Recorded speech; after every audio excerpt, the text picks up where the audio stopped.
A very happy new year and welcome to Novel Trivia.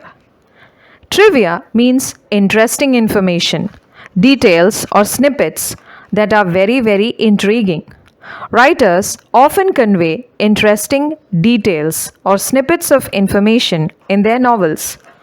One such instance is that of Isabel Allende's novel Violeta, published in 2022, that mentions the first known application of artificial insemination in human beings. Isabel Allende is a world famous Chilean American author.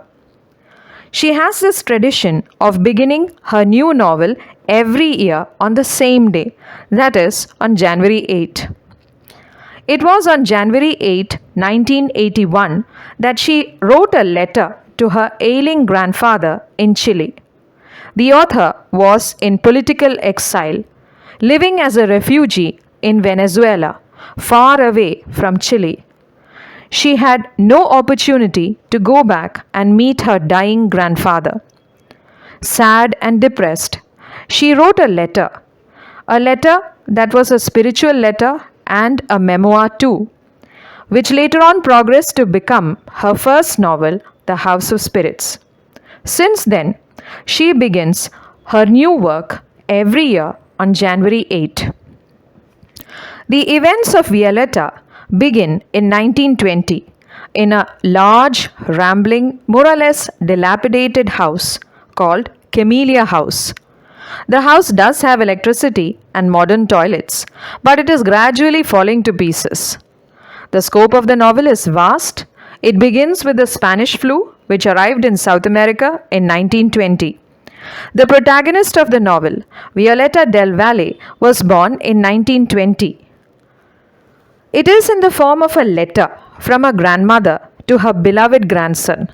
Violeta del Valle is the remarkable, redoubtable grandmother who recounts her interesting and well-lived life to her beloved grandson Camilo. The novel is set in Patagonia, Chile, and it has a sweeping landscape.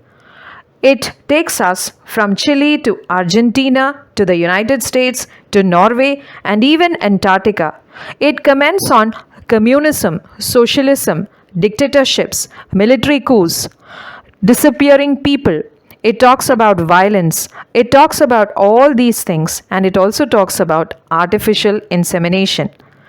Violeta del Valle's first husband, Fabian Schmidt Engler, is a veterinarian who specializes in artificial insemination. He belongs to a prosperous German immigrant family settled in Nahuel in Chile. He falls in love with Violeta, and Violeta says that she loves him, but she finds him very insipid and boring.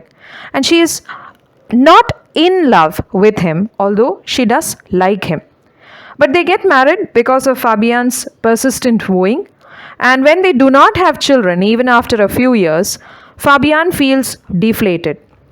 So one day he talks to his wife about Queen Juana of Portugal having had a daughter via artificial insemination way back in 1462. Violeta is not amused. She warns him that he must not compare her with his cows.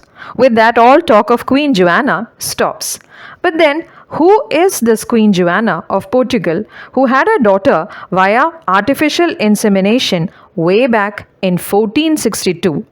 Well, Joana de Avis, or de Joana de Portugal, was the Queen of Castile, and she was unfortunately married to King Enrique IV the Impotent, or King Henry IV the Impotent of Castile. Now, they needed an heir, and Henry IV was unable to consummate the marriage because of some genital malfunction. So it was decided that Joanna would be artificially inseminated with semen from Enrique IV, or Henry IV, her husband. Now, this procedure was prohibited by the Catholic Church, but it was permitted by Jewish law.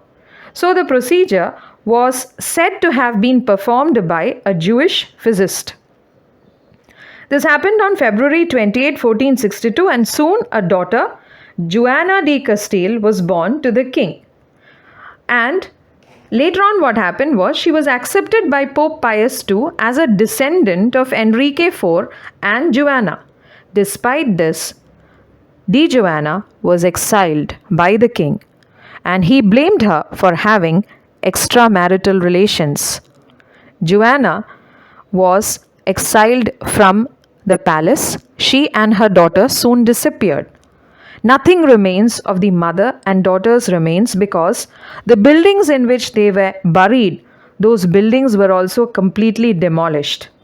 This was the first known case of artificial insemination, but it ended in the tragic exile of the queen and her daughter. Unsuspecting and innocent victims of a patriarchal structure that wanted an heir and used them and then exiled them forever.